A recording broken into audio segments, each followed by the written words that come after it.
GM news मध्ये तुम्हा सर्वांचं मनापासून स्वागत। आज मी आहे मालेगाव मध्ये आणि मालेगाव मध्ये लोकनियुक्त नगराध्यक्ष आज आपल्यासोबत उपस्थित आहेत।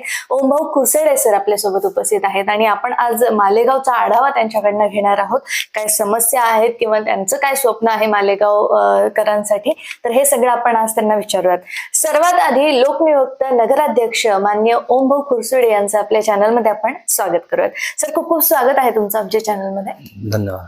जसं आता मला वाटते पहिलीच वेळ होती आपली या नगराध्यक्ष पदावरती उभं राहण्याची आणि आपण निवडून सुद्धा आलात, तर जनतेचे आभार आपण कशा प्रकारे मानणार, केवढ्या प्रमाणात जनतेने तुम्हाला निवडून दिलं, आभार कसे मानणार जनतेचे? खरं तर मालेगावमध्ये मलाही अपेक्षा नव्हती किंवा मला जनता एवढी म्हणजे माझ्यावर विश्वास टाकेल आणि निश्चितच त्यांनी जो माझ्यावर विश्वास टाकलेला आहे त्यासाठी मी सर्वतोपरी प्रयत्न करेन की त्यांच्या विश्वासाला तडा जाणार नाही कुठेच आणि जनसेवेसाठीच कार्य करत राहील अविरत। बिलकुल सर, आता इथून पुढे 5 वर्ष आहेत आपल्या हातामध्ये। मला सांगाल की मालेगावच्या समस्या नेमक्या काय आहेत आणि काय काय तुम्हाला दुरुस्त करायचं आहे, तुम्ही काय स्वप्न बघितलेलं आहे? तसं जर बघितलं तर मालेगावमध्ये म्हणजे समस्याचं माहेरघरच आहे असं म्हणायला काही हरकत नाही। त्यात मुख्यतः आम्हाला पाणी, त्यानंतर जे काही भूखंडधारक आहेत त्यांना आम्हाला येणे वगैरे करून द्यायचं आहे पूर्ण। त्यांना PMAY अंतर्गत 2 अंतर्गत त्यांना घरकुल देखील द्यायचे आहेत, त्याकरता आम्ही PMC नियुक्त केलेली आहे। अजून बऱ्यापैकी सांस्कृतिक भवन आवश्यक आहे एखादं, किंवा गोरगरीब लोकांना तिथे जाऊन त्यांचे लग्न कार्य काही असे समाज कार्य तिथे करता येतील या अनुषंगाने। अजून हिंदू स्मशानभूमी थोडी लहान आहे, ती वाढवायची आम्हाला। त्यानंतर बैठक व्यवस्था करायची तिथे व्यवस्थित। त्यानंतर मुस्लिम समाजाकरता कब्रस्तानसाठी आम्हाला नितांत गरज आहे मालेगावातील, त्यांच्याकरता ते करायचं आहे।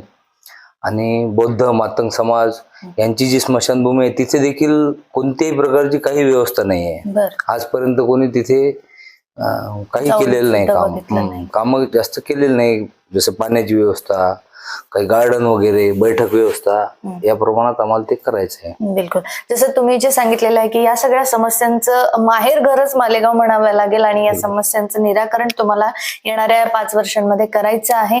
तुमचं एक छान असं स्वप्न तुम्हाला मालेगावकरांसाठी पूर्ण करायचंय। यानंतर एक प्रश्न विचारायचा तो म्हणजे काही ओपन स्पेस इथे आहेत का, किंवा मग काही वृद्ध लोकांसाठी किंवा लहान मुलांना खेळण्या बागडण्यासाठी तिथे जाऊन ते खेळू शकतात किंवा बसू शकतात, असं काही इथे ओपन स्पेस आहे का, किंवा नसेल तर त्यासाठी तुम्हाला काही करायचंय का? त्यासाठी आता एक नमो उद्यान मधून आम्हाला 1 कोटीचा फंड आलेला आहे। त्यात पण आम्ही एक वार्ड नंबर 6 मध्ये नमो उद्यान छान एक डेव्हलप करणार आहे। त्यात झाडं वगैरे, सर्व खेळणे लहान मुलांकरिता, ओपन जिम, ह्या सर्व म्हणजे सुविधा त्यांना देणार आहे आम्ही। आणि इतर पण जेवढे पण ओपन स्पेस आहेत ते सर्व अजून जे काही नगरपंचायतच्या नावाने करायचे राहिले ते देखील आम्ही फॉलोअप सुरू आहे आमचा भूमी अभिलेख सोबत। त्यांच्या थ्रू पण आपण तिथे बऱ्यापैकी उद्याने निर्माण करू। उद्याने निर्माण करून वृद्ध लोकांना असं वॉकिंग ट्रॅक, हे ते सर्व गोष्टी आपण त्यांना तिथे उपलब्ध करून देऊ। बिलकुल, जसं स्वच्छतेच्या बाबतीत हे शहर कसं आहे, किंवा नाल्या वगैरे अंडरग्राऊंड आहेत का, किंवा नसतील तर ते तुम्हाला पूर्ण करायचे आहेत का, किंवा आणखीन स्वच्छतेच्या बाबतीत तुम्हाला काय करायचंय मालेगाव? स्वच्छतेसाठी तर खूप काळजी करावं लागणार आहे आम्हाला, कारण आजपर्यंत तर 2 वर्ष आले 15 वित्त अंतर्गत निधीच अवेलेबल नव्हता आपल्या इथे, पण यावेळेस आलेला आहे आता निधी। त्याचं टेंडर वगैरे काढून आम्ही त्यातही खूप स्वच्छता चांगली राहावी यासाठी प्रयत्न निश्चित करणार। आणि अंडरग्राऊंड ड्रेनेज सिस्टीम ज्यावेळेस पाणी पुरवठ्याची जी योजना आहे आपली ती म्हणजे पूर्ण होईल त्यानंतरच अंडरग्राऊंड ड्रेनेज सिस्टीमची आपण मागणी करू शकतो। त्या अनुषंगाने पहिले प्राधान्य आमचं पाण्याची जी पाईपलाईनचं सुरू आहे आमचं काम, त्यावर आम्ही भर देत आहे जास्त। त्यानंतरच अंडरग्राऊंड ड्रेनेज सिस्टीमचं प्रपोजल आम्ही पाठवणार आणि त्यातही बऱ्यापैकी निश्चित करणार अंडरग्राऊंड ड्रेनेज सिस्टीम। बिलकुल, आता नळाचं पाणी किती दिवसांमधनं येते सर? आता उन्हाळ्याचे दिवस आहेत तर सध्या तरी 12 ते 15 दिवसापर्यंत येते ते, बिलकुल. कारण वार्ड आहेत 17, त्यामुळे प्रत्येक वार्ड वाईज एक एक दिवस आपण जवळपास कुठे कुठे रोटेशन द्यावंच लागते तसं. पण जर आता जे नळाचं आता 10-12 दिवस पाणी लोकांना पुरत नाही, पण तुम्ही टँकरची सुविधा आणखीन काही त्याच्यासाठी काही ऑप्शन म्हणून ठेवलेलं आहे का किंवा आणखीन काही हो, आम्ही जवळपास या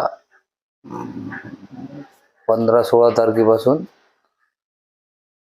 प्रत्येक वार्डात 3-3 टँकर असे प्रोव्हाइड करत आहे नगरपंचायतच्या वतीने. बरं.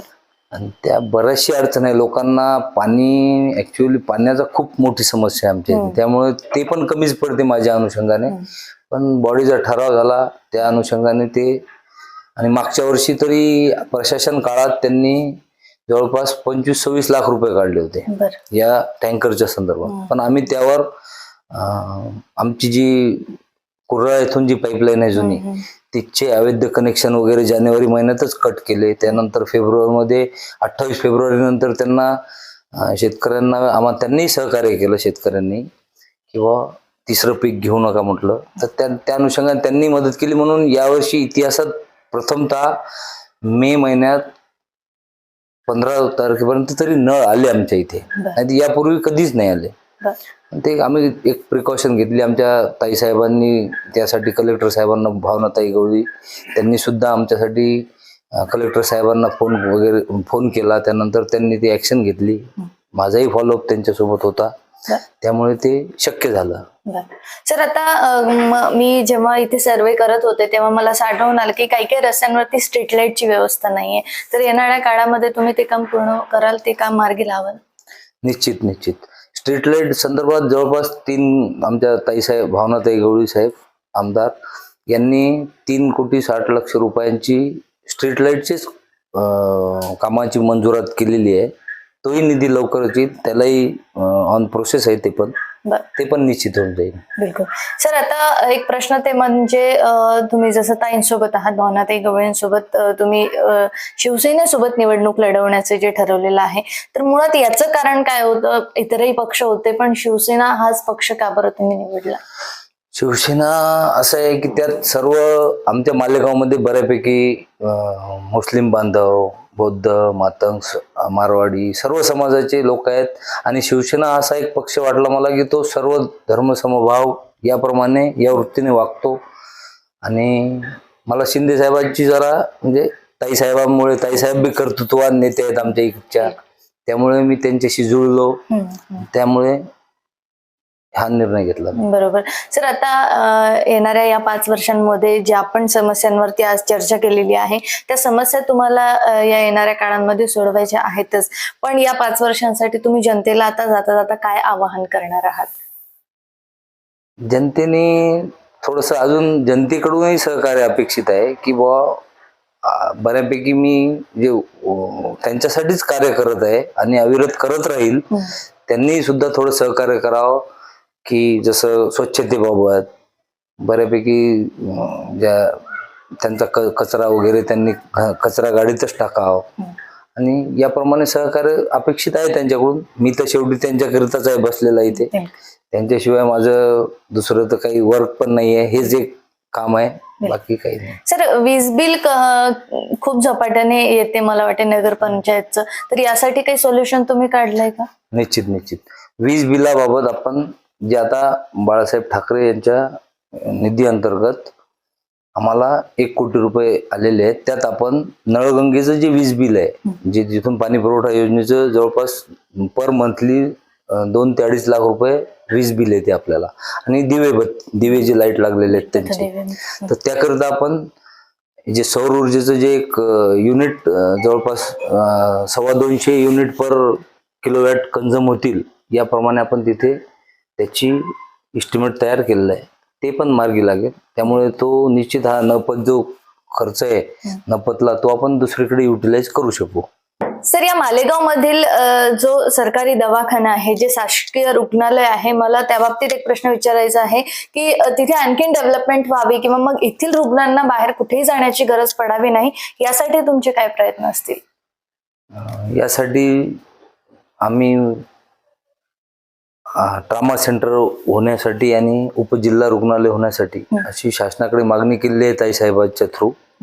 त्यामुळे तोही प्रश्न निश्चित लवकरात लवकर मार्गी लागून जाईल. बिलकुल, म्हणजे एकदा ट्रॉमा सेंटर तिथे झालं की इथल्या रुग्णांना बाहेर कुठे जाण्याची गरज पडत नाही, निश्चित कारण त्यांना आणखीन पण खेडे महिलांची प्रसूतीसाठी किंवा ज्या काही अडचणी इथे फेस होतात त्या त्यांना हे रेफर करून देत होते पूर्वी, बिलकुल बिलकुल किंवा इथे सुविधा नाही म्हणून अकोला किंवा वाशिमला रेफर करून देतात. तर ती इथे यानंतर ती त्रास होणार नाही बरं. जर ट्रॉमा सेंटर ऍटलिस्ट किंवा उपजिल्हा रुग्णालय जर इथे कार्यान्वित झालं तर त्याचं काही बिलकुल. आणखीन जे खेडेपाड्याचे रुग्ण आहेत किंवा जे गावातून त्यांना इथे त्रास रुग्ण होणार येतात तर त्यांना त्या गोष्टीचा सामना करावा लागतो, तर येणाऱ्या काळामध्ये त्या गोष्टीचा सामना करावा लागणार नाही.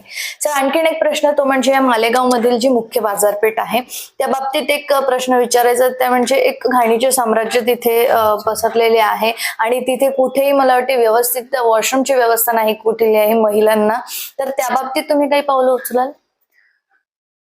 निश्चित त्यासाठी आम्ही जे मच्छी मार्केट वगैरे आहे मांस विक्रेत्यांचं त्यांच्यासाठी एक वेगळं कंपार्टमेंट करून देणार, त्यांना वॉल कंपाऊंड वगैरे करून, म्हणजे त्यात ऍटलिस्ट ते बाहेर त्यांची घाण वगैरे येणार नाही. आणि भाजी मार्केट जे आहे त्याकरता आम्ही भाजी मार्केटला महात्मा ज्योतिबा फुले यांचं नाव देऊन त्याकरता आम्ही जवळपास निधीची मागणीही केलेली आहे.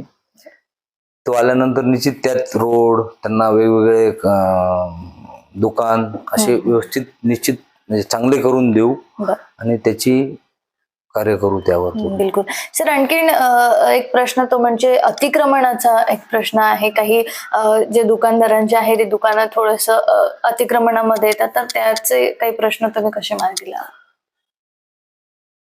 अतिक्रमण तर स्वतः करूच नाही कोणी असे, या मताचा आहे मी की त्रास होते जनतेला, वाहतूक सुरळीत होत नाही, त्यामुळे स्वतः त्यांनी करायला पाहिजेतच नाही. तसं चालू आहे, त्यावर पण आम्ही आमची वॉच असतेच किंवा. बिलकुल सर. आणखीन एक ते म्हणजे काही महिला वर्ग आहे इथे भरपूर प्रमाणात जे की बाहेर जॉबला जातात किंवा येथील दुकानामध्येच त्या कार्यरत आहेत किंवा कामाला जातात, पण तिथे सुरक्षेच्या बाबतीत जर आपण प्रश्न उचलला, ज्या काही घटना आता आपण बघतो आहे, तर रात्री बेरात्री ते त्यांना यावं लागतं, तर इथे कुठेही त्यांच्या सुरक्षेचा प्रश्न जो आहे तो कुठे तुम्ही धरून राहणार आहात किंवा त्या सुरक्षेला धरून तुम्ही काय उपाययोजना या महिलांसाठी करणार आहात? त्याकरिता आम्ही ठराव देखील घेतलेला आहे किंवा महिलांच्या सुरक्षेसाठीच आम्ही जवळपास मालेगावमध्ये 150च्या जवळपास CCTV कॅमेरे लावणार वेगवेगळ्या चौकात. त्या अनुषंगाने गृह मंत्रालयाला आपण तो प्रस्ताव देखील सादर केलेला आहे मार्फत, फक्त PI पोलीस स्टेशन मार्फत आपण तो प्रस्ताव गृह मंत्रालयाला सादर केलेला आहे. तेही काम लवकरात लवकर होईल अशी अपेक्षा आहे. सर, टँकरची तर व्यवस्था तुम्ही आता केलेलीच आहे या उन्हाळ्यामध्ये, पण पुढच्या दृष्टिकोनातून जर नळ वेळेवरती आलं नाही किंवा पाईपलाईन कुठे फुटली किंवा काही झालं तर काही बोरवेल्स तुम्ही उपलब्ध करून दिलेले आहेत का या प्रभागामध्ये किंवा मग मालेगाव या शहरामध्ये? जवळपास आपण 7-8 वार्डमध्ये बोरवेल दिले.